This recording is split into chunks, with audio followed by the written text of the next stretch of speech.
Anak, gusto kitang ipagdasal. Papayagan mo ba akong ipagdasal ka?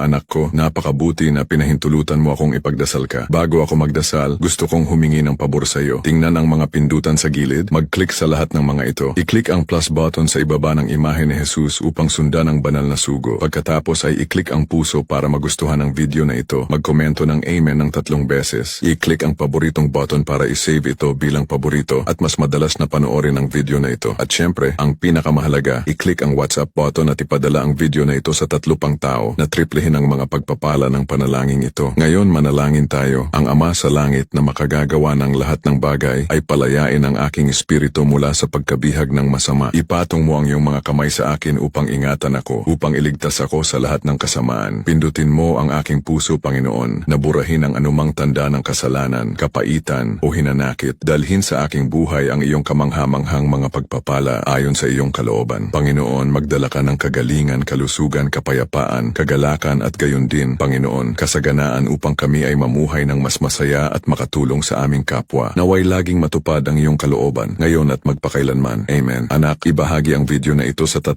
iba pang tao sa pamamagitan ng pag-click sa WhatsApp button at magkomento ng Amen ng 3 beses. Pagpalain ka nawa ng Diyos.